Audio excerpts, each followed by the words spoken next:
welcome back. I have not done any kind of exercise vlog or day or prep life or anything like that really. It's been pure podcast on this channel so far. So I thought I'm just going to take you through one of my upper days where we're trying to grow a lot more top line. We're trying to grow a lot more shoulders, chest, basically all of that, right? All of that. It was the biggest thing that I saw when I got on stage in 2024 that I definitely needed to improve my basically all upper thickness. Not so much the mid back. I was quite happy with the mid back and the traps. I don't have crazy clavicles. I've not got crazy peaked biceps either. So I'm just going to be doing the best job I can with what I've got, right? And that's what people need to remember. Looking at some of the contestants the other day from the UK DFBA and the PCA and seeing some of the monsters, I swear there was one natural guy that reminded me of Serge Olivier. Like, he was just thick everywhere, and I've been watching him come through his prep and I was like, if this guy's a first timer, if this guy, oh god, like, it's just ridiculous. The standards are just getting better and better every single year. So yeah,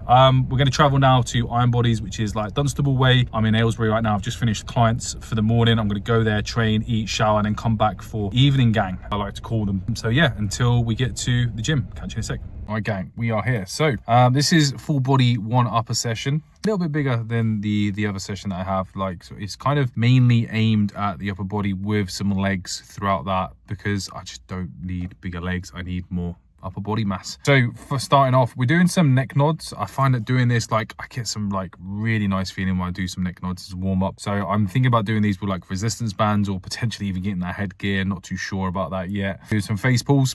Then we're doing some rear delts, and we're doing some lateral raises, lots of shoulders. Shoulders need beefing up a lot, especially the lateral head. We're going to do some low incline dumbbell bench press. We'll probably have a go at the 45s and see if we can get a little bit more reps out of that. But at the moment, it's feeling quite good on the shoulders. Then we're moving across to some neutral shoulder press. I love the machine here. It's an old Nautilus one. Really, really good. Then we're going to go to single leg extension. I only do one set. Again, I don't need more quads. 2 sets on the leg press, and that's pretty much my quads done for the week. They'll get some accessory work when I'm doing like maybe some split squats or something, but I'm heavily moved off that. Do I miss them? Yes. Am I strong at them? Yes. But they fry me out when I go for it? Yeah, they do. They fry me out, so I can lift quite a lot of weight on leg extension, leg press, and it's a natural strength of mine. Instead of, you know, feeding into that and then frying off the rest of the week, I'm putting more effort and putting more of my recovery demands into the upper body. There's not a lot. There's a bit of hammer curls and preacher curls at the moment. After that, with some overhead triceps, I'm still got a little bit of a niggle of a wrist issue. So when I'm kind of moving that in, I think that's supination. When I'm moving that in, I'm getting a little bit of trouble from my stag do when I did axe throwing and baseball, batting cages and stuff. Something tweaked and it still hasn't been quite right. So I've been playing around with that, trying to get that better, doing some supination and pronation work on the cable, doing some isometric holds on biceps as well. So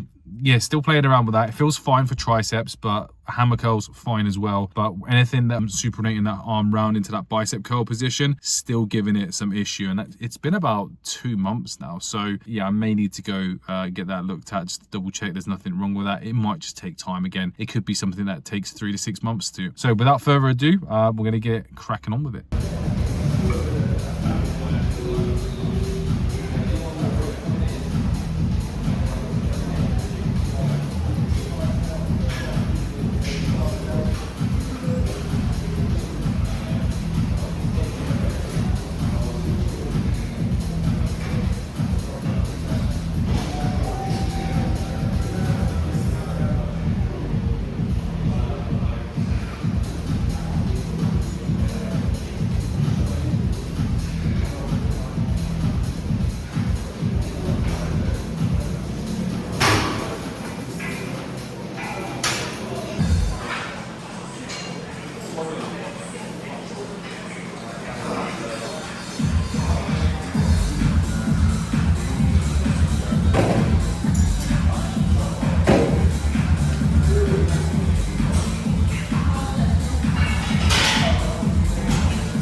Right,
ladies and gents, that is it, done. A very sweaty one. It might be the season already where I'm gonna have to start bringing a spare top after my workout, because it is hot and heavy in that gym. It's old school, I fucking love it, but there is no aircon. I get very sweaty, so I quickly found myself taking the jumper and the t-shirt off. It was absolutely wrecked. Not a bad session overall, pretty good. Legs felt okay. I've been struggling with a little bit of an adductor issue recently, so having to change and shift the way that I do pressing to try and get more knee flexion and less knee into hip. Working on that. The wrist felt great today, doing bicep curls, especially on the preacher. No issues, hammers, no issues up to 20. That is very encouraging. Yeah, now we're gonna go back, get meal 3, which will be some Greek yogurt protein powder and a bagel. Nice and quick meal, because I've got to go and shoot off to evening clients, grab a shower, basically restock, resupply, and then crack on with it. So a little bit of a small gym, so sometimes it's a bit cramped, that kind of like fisheye lens when you put the 0.5 on, but at least you can see most of the exercise and what's going on, and my sweaty armpits.